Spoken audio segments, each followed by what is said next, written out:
Manchester United, Ralf Rangnick, and the incoming Erik ten Hag are big supporters of the idea of Paul Mitchell, the current Monaco sporting director, joining the club this summer. He himself is open to leaving, but it is reported, as you can see here, that the Glazers, the owners, the board, some senior figures at Manchester United are not convinced by the appointment.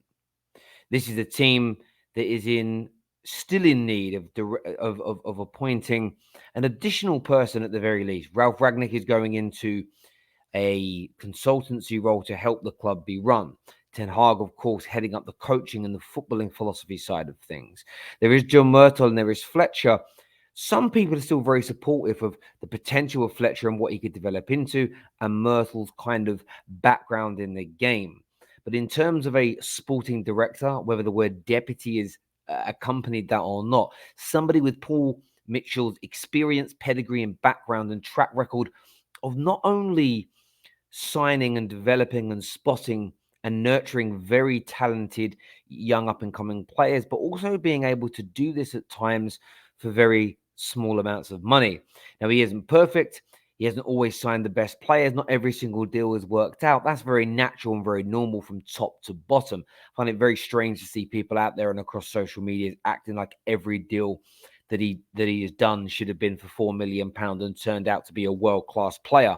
But again, Ralf Rangnick, in this instance, kind of at loggerheads again with the owners of Manchester United, with the board, who appear to be pushing back on another recommendation, another bugbear, I believe, for the German, something though that he is going to push hard, and between him and Erik ten Hag, try and turn around for Manchester United. Now, I want your thoughts and I want your feelings on this right now. How is it plausible that someone like Paul Mitchell is not being considered by the owners? Why are they looking beyond him? Why are they not listening to the recommendations again? Why is every single fight so hard?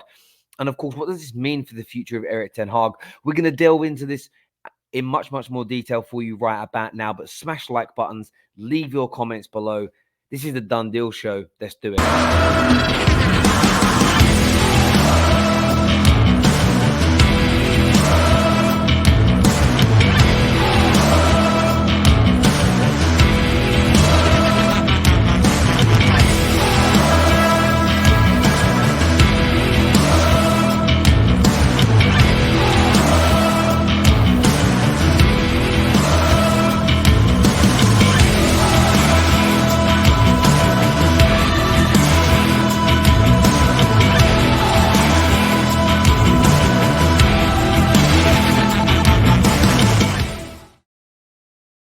Ralf Rangnick has been very outspoken over the course of the past few weeks, and we have seen the frustrations and annoyance from him build, not only with the lack of effort from certain players, but of course the way the club is run.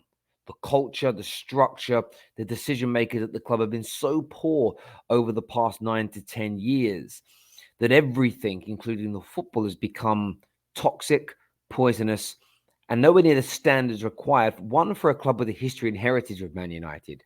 But even more importantly than that, the money spent. This is the thing which is most frustrating to a man like Erik ten Hag, which will lead to the question, why do you not want Paul Mitchell at Manchester United? Is how are you spending so much money, but hemorrhaging it with no philosophy, no clear pattern to the people that you're buying, and of course, not going out your way to have the very best in class helping to run the football club. Now, it has been said by Ralf that he isn't too sure what Darren Fletcher's role at the club is.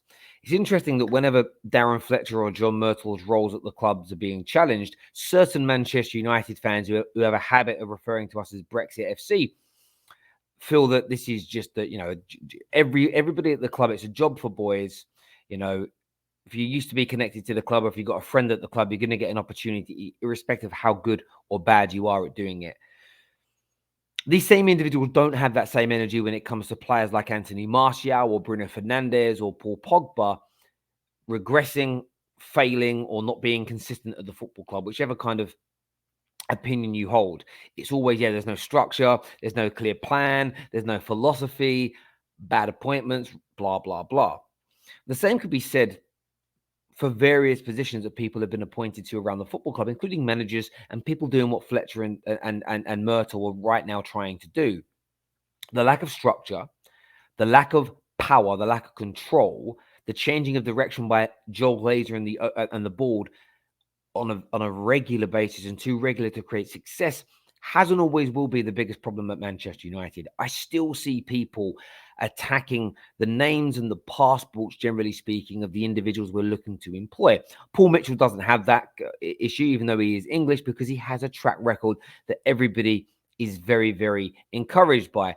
As you can see, this man signed for £40 million combined Son, Kieran Trippier and Toby Alderweireld when they were all sort of before and going into their pomp. He is the individual that helped pick up Christopher Nkunku, who has 30 goals and 20 assists this season for just £11 million. And of course, Monaco have seen him attract and nurture and help to bring through some of Europe's most exciting young players in recent years. This is a highly talented individual. But the fact that the board are looking at this and they're telling Ralf no as it stands right now, this should be the bigger focus here, not, we're stuck with Fletcher. It's not about Fletcher.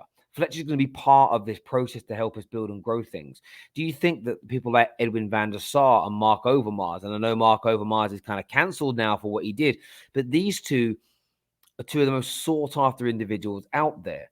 Of course, they initially got their jobs at Ajax, one, because they demonstrated they weren't in as senior positions they ended in or are in now, but they came in because, one, they have a connection to the club, but they showed the potential to be developed. The difference between Overmars and Edwin van der Sar going to Ajax, and I'm using them as a case in point, is they've gone into a football club that already has a structure. There'll be a clear progression plan. There'll be a philosophy at the football club and a culture surrounding it. And of course, it's all based on the structure of, this is the kind of business we want you to do. This is the kind of player that we're after. This is how we conduct ourselves. This is the direction that we're going in. And like anybody that's developing themselves within the game, within their industry, continuity is key. Having a clear business plan, a career development path, and knowing what you should be doing is important. If every 18 months your business essentially changes its identity, its shape, how it wants to operate, the individuals you want to employ, nobody is ever really going to become that great at their job. And people that are great at their jobs will fail, which is why we've seen managers and players alike come into this football club, start well or have great potential, and essentially bomb and fall away because there's no clear plan. So this isn't about trying to defend Myrtle and Fletcher per se, but this is talking more about the main issue at the football club. Not wanting someone like Paul Mitchell, not being convinced by him. Again, at the early stages, not listening to Ralf Rangnick. By the way, also backed by the incoming manager, Erik ten Hag, who knows of Paul Mitchell and wants to bring him in. This, for me, should be where all the energy is, not using it as a tactic to go after an individual that you don't think should be at the football club. It should be a case of, well, let's actually see what can be done. Let's put the energy, in the right areas and onto the right people. On Paul Mitchell, this for me is an absolute no-brainer. And Ralf Rangnick has every single right to be frustrated, to be annoyed, and to be angered at Man United again, at the early stages, at the very least, not listening to him. The one thing, though, I like about Ralf Rangnick is how he's gone about things so far. And I get this impression when it comes to Erik ten Hag as well. Erik ten Hag, wanted a certain type of sort of managers and assistants with him. Initially told no. He's been able to so far get his way. Ralf Rangnick has got a very good habit of, he's got a very good habit of Man United of getting things done, but doing it the right way. So example would be, he wanted, above and beyond anybody else, Erik ten Hag to be the manager. The majority of Man United wanted, in and outside the club, to be fair, wanted Maurizio Pochettino. Now, it ended up being Erik ten Hag that has come in. And I feel fairly confident that ten Hag and Ralf Rangnick together can help convince the board to get this done. Now, the thing with Myrtle and Fletcher is this. Their job is to orchestrate. Their job is to help get these decisions over the line. But of course, they've brought the likes of Ralf Rangnick in to be that consultant, to be that ear to the ground, to try and take the club forward. Now, it's interesting, really, because if somebody told me tomorrow that Ralf Rangnick's coming in permanently and he's taking over Darren Fletcher's role, I would probably, like, I'm not going to lie to you, I would be excited. That isn't because I'm now hypocrisizing myself and going, Darren Fletcher isn't good enough, he's a bum, get him out. Ralf Rangnick's just ready made. However, if you're Darren Fletcher, he wants the Ralf Rangnicks and the Ten Hags and the Paul Mitchells here because he will learn from them and grow and develop his role. And that's the point. When we think about a lot of the sporting directors, technical directors, CEOs that we all want running our football club, where did they start? Lots of these have a good footballing background and pedigree and have huge connections to the clubs that they are either at now or worked at in the past. So Darren Fletcher being here, John Myrtle being here isn't the issue, but it's about the club allowing them to build a team that not only delivers for us in the here and now with the likes of Paul Mitchell and Ralf Rangnick, but also future-proofs us because you can develop the current people in similar positions so they can be nurtured and they can be shadowed and they can be taught and trained things by these individuals. How do I know this works? Because it's how every single successful business outside of football will also operate, especially when you're bringing in consultants and experienced people from other areas. If you run a business, you'll have weaknesses in yourself as a leader. How do you make up those weaknesses and how do you protect the department and or business you work for? Is you employ people that have those said skills. Sometimes those people can be more experienced than you. Sometimes those people can have a better CV and better background. But as long as you have the strength of personality to be able to listen to them and let them lead in particular areas of your business, you will learn and grow from them. You will be successful at your job with that delegation and everybody wins. And that should be the focus of Manchester United fans right now, as opposed to watering everything down to, but Fletcher, but Myrtle, but this guy, but that guy. Listen to what Ralf Rangnick and Erik ten Hag are asking for. They're not asking for Myrtle and Fletcher to be removed. They're not asking for them to be sacked. They're asking to add Paul Mitchell to the equation. That should be the focus here because he is brilliant. Again, this is a Glazer issue at the club and something all fans should be behind because Ralf Rangnick in this instance, along with Erik ten Hag, needs to be listened to.